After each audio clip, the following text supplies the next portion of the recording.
Hey, what is up, everybody? This is Stevie Breach coming to you here. I just finished the third episode of WWE Unreal. It is a woman's division, a heavy episode. We basically, with the first two episodes, we were progressing through WWE as a storyline as we were like kind of pushing from the debut of Netflix. We were going into the Saturday night's main event. We were going to the Royal Rumble, and we were leading into the Chamber. But this episode, we basically start our storyline all over again. We are following the women's division. It is basically a storyline that follows from the Saturday night's main event through the Royal Rumble into the Elimination Chamber. I'm guessing that we're going to touch on Rhea Ripley yet once again. This one followed Bianca Belair. It followed Charlotte Flair. It followed Chelsea Green. So I'm guessing that we're going to meet back at WrestleMania, and we're going to pick up all three women in probably the last episode, because I'm guessing this storyline's all in episode 5, WrestleMania 41. At this point, I'm really hoping that we get more of these in the foreseeable future, even if it's only once a year that they follow. I mean, if they pick this January through April timeline, that is generally the best time there is in WWE. They could kind of follow like the old school Total Divas model. I didn't watch all of those, but they would kind of go January through WrestleMania. They would go into a hiatus period, and then they would pick up SummerSlam and get like into the fall. Is how they would kind of follow WWE in their storylines. They keep you going along. And as a male Total Divas fan, I used to really like that, because I could kind of relate to what they were talking about, what they were doing, but what was really happening in the ring. What threw me off was when they tried to, even though Total Divas was played out because of editing in the past, trying to play off what happened on the show live in their current timeline, and that's when it really got confusing. But we're not doing Total Divas no more. I would love for Total Divas or Total Bellas to come back with a new cast, but we're just doing the WWE Unreal episode 3, entitled Worth the Wait. I'll bring it up at the end, but I do think the main focus of this episode, more than anything else, was something that Triple H said near the end when he was talking to Hurricane Helms, talking about how the women were much smarter than the men. And it was almost like every woman that was featured in this episode was trained by WWE at the Performance Center, where they reached out. I mean, they found Bianca Belair as a track star. Chelsea Green kind of came to them on her own. She definitely had a different pace to get there. Charlotte Flair was brought in through the Flair family, but it wasn't like she was wrestling the independents or anything like that out there. But I believe Roxanne came that way, who was featured in the Chamber, and they're just finding ways to reach out and find women in sports that want to continue their athletic career, but don't really have a path to do it. They bring in the Performance Center, and they're able to, teach them what that they want to do, and they find out that the women are actually more ahead of the game than the men. Bianca Belair, she described who she was, her real name, her gimmick names. I don't think she really came out and told like where she came from. I think it would have been a really awesome way to start off this episode, talking about her being a track star at the University of Tennessee, and basically her coming to the Performance Center and then teaching her wrestling. I don't know anything about Bianca Belair. She's not one of my favorite women in WWE. I don't know. Somehow I just really got turned off by her early on in her career. And it's not that I don't think that she's a really good wrestler. I kind of relate to like the way I think about Randy Orton. It's just kind of like there she is. I think maybe it was that time period where she just won and won and won. And I don't know. She became Bianca Cena to me. And just on to the next. Let's get it going. But I think that she is an awesome athlete. She does a lot of things. I like the fact that she has this thing where she makes her own gear. You would think at this point in her career, she's made enough money. I mean, when they were following Chelsea around at her house in a few minutes, like Chelsea only wears her ring gear one time, and she was trying to put a number on how much money she had spent on her gear. But she really didn't tell us anything about her other than her names. And I was just kind of like, wow. I mean, this is one of the major women in this company. I would definitely say that she's probably in the top 3. With Liv Morgan, Rhea Ripley, and her. And nothing.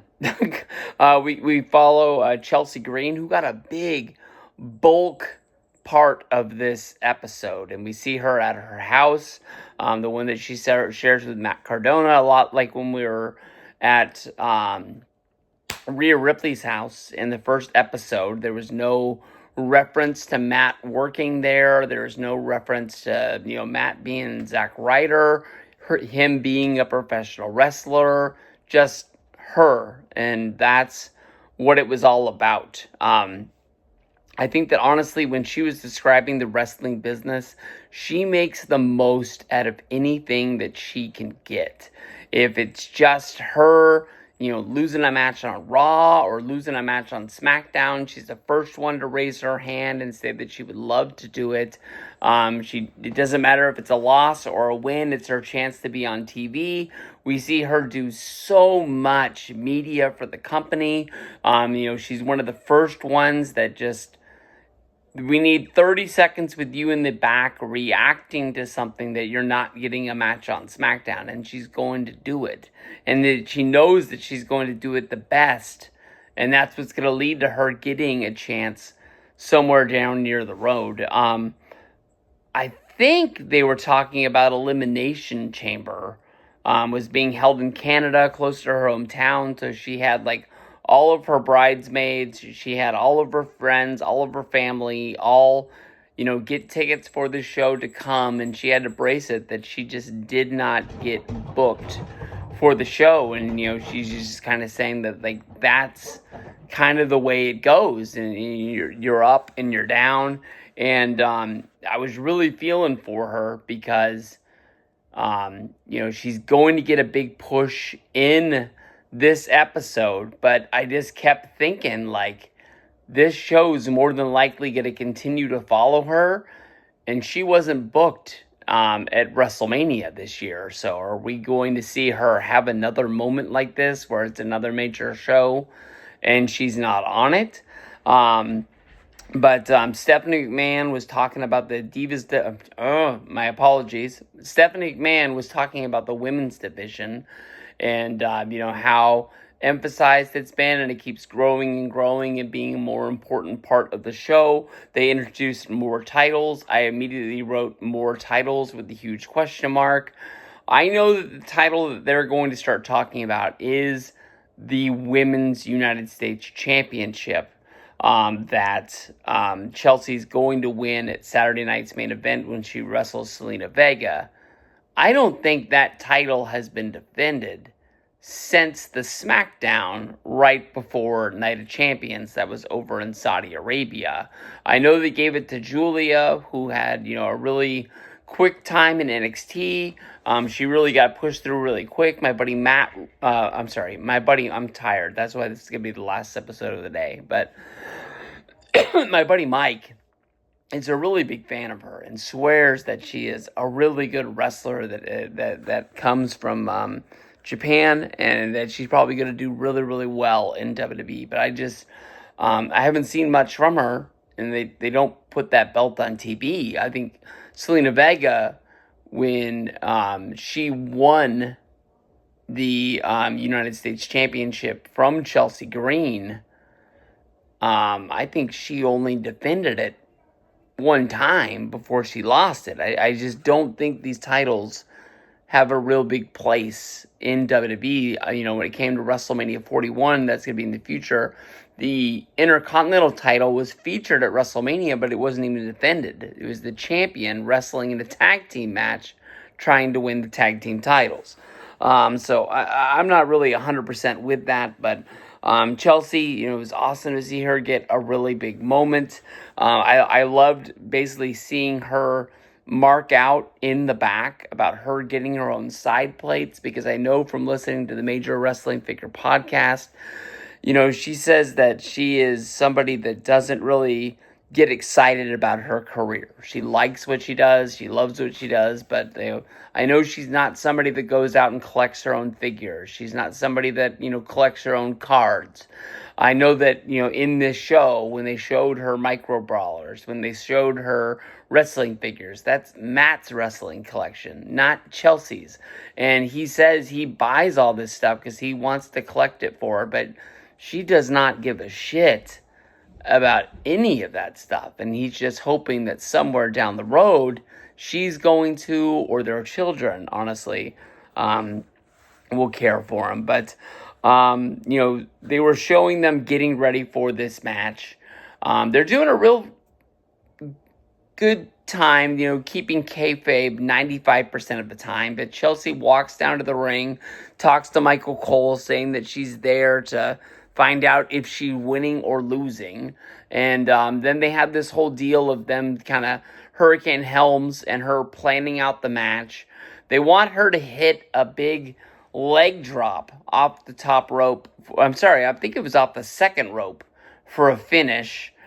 She's not really 100% cool with doing it, because I don't think she's done this move in her career. She does it one time. She says she peed a little bit as she hit the mat. She says she's cool with doing it, but she just doesn't really understand the fact of why she's not using her finish. I love that she's explaining what her finish is. She says she never wins. She never really gets to use it.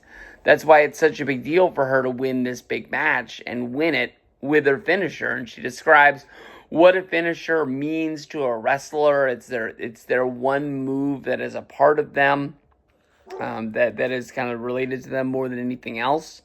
So she gets to go out. She wins the Intercontinental Women. No, I apologize. She won the United States Women's Championship, and we go on from there to looking at Charlotte Flair, who is doing probably one of her last knee checkups as she's coming back from her knee surgery.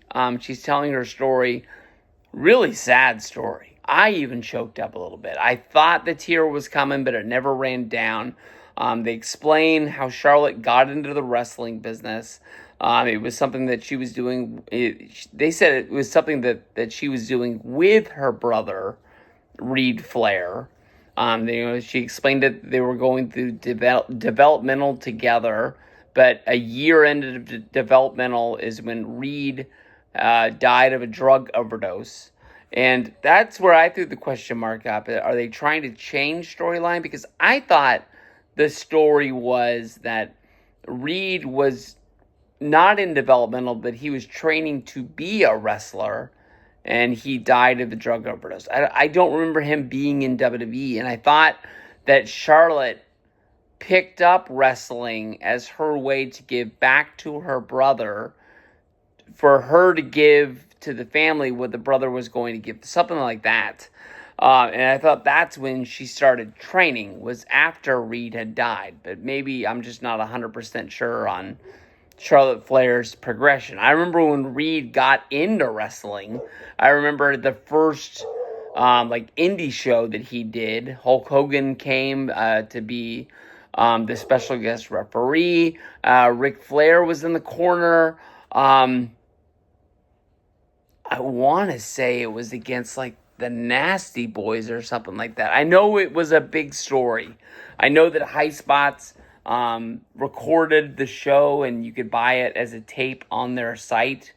Or maybe it was RF Video, but it was such a big indie that, I know that one of them did it. But that was a sad, sad story when Reed passed away. We go to the Royal Rumble when they're questioning in the booking room. Like, I thought there was going to be more in the office, in the booking room. But we're seeing pictures of it. We're seeing small videos of it. But we're not seeing as much as I thought. It's more backstage and home stuff. But they're asking the question, like, who's going to win the Royal Rumble this year? The two names they throw out is Bianca Belair. She'd be the first woman to win 2 Rumbles. They said that Charlotte would be a good one because she's rebuilding herself, coming back from her injury. But they just kind of like throw right into the Rumble. Chelsea Green, she's there the day of, talking about the fact that she's coming into the Rumble injured. Her and Mishin had a no DQ match on SmackDown where she was getting smacked with the Singapore cane, and her knees bruised up, her face is kind of, she's telling everybody, like, watch the left hand side of my face. They show a quick clip of Lyra's top coming off and the ref having to try and fix it while the match is going on. Chelsea comes running down, and she comes into the Rumble. She has a funny spot where she just starts grabbing people, throwing them over the top rope, and she thinks she's cleared house, and every single one of them is hanging on and just comes back into the ring and comes out over her. Charlotte makes her way in as they're really emphasizing her being gone for a year from her injury. When I remember, like, the lead up to the Royal Rumble, especially the women's one, I didn't think there was anybody that had a chance to win the Rumble more than Charlotte. I definitely was even surprised that when we went to WrestleMania, she didn't win the title. I thought it was all about her. But they just made sure that they set the plate for her to have, an awesome return. And she wins the Rumble. Even the end of the Rumble isn't really suspenseful. It wasn't like the one with Jey Uso won it, where him and John Cena are the last two, and they're fighting on the outside before one of them gets dropped. Charlotte I think she grabbed Bianca and threw her over the top. Not 100% sure. We get to the Elimination Chamber. It seems like we're going through the whole big push for the women. They talk about the storyline of Bianca being a tag team partner with Jade Cargill, and maybe one of the big storylines going into WrestleMania would be Jade against Bianca. But instead, Bianca got injured, which broke up the tag team, and then Bianca had to start teaming with Naomi. But I thought they were like a trio, and they just slid over a step. But they set up the whole storyline of who attacked Jade Cargill. I thought that was awesome at the Elimination Chamber before the women go out for their opening match of the pay-per-view. The girls all come together, and Raquel Rodriguez shares a moment praying with all of them where they pray for no botches and no injuries. In the actual chamber itself, it's awesome how they book out the moment of Jade coming down with Naomi and Liv are in the ring, and everybody thinks that Jade is coming down to beat up Liv, but she just walks right by her as Liv cowers in fear and just starts whopping, just molly-whopping, just like this, just all over Naomi, takes her out of the match. Bianca is crying in the corner. She's in her pod, so she can't even find out, like, what the heck is going on. It was an awesome moment, for the actual chamber itself. But, Bianca got the win. Stephanie was kind of hyping up this whole, I'm not sure if it's the women's or the Divas Revolution, whatever we were calling it back in the day. But women's heavy episode. I can say it lagged a little bit, but I mean, you got storylines for Charlotte, you got storylines for Bianca. I liked being able to follow Chelsea around. It just seemed like a whole bunch packed really fast into one episode, like they were trying to get it over. But I'm going to go to bed. I got to go to work tomorrow. When I get home, we got to figure out the truck situation, which is still a problem, and then I'll watch the final 2 episodes, and I'll make sure we get those bad boys up. But we'll see you guys down the road. Peace out, y'all.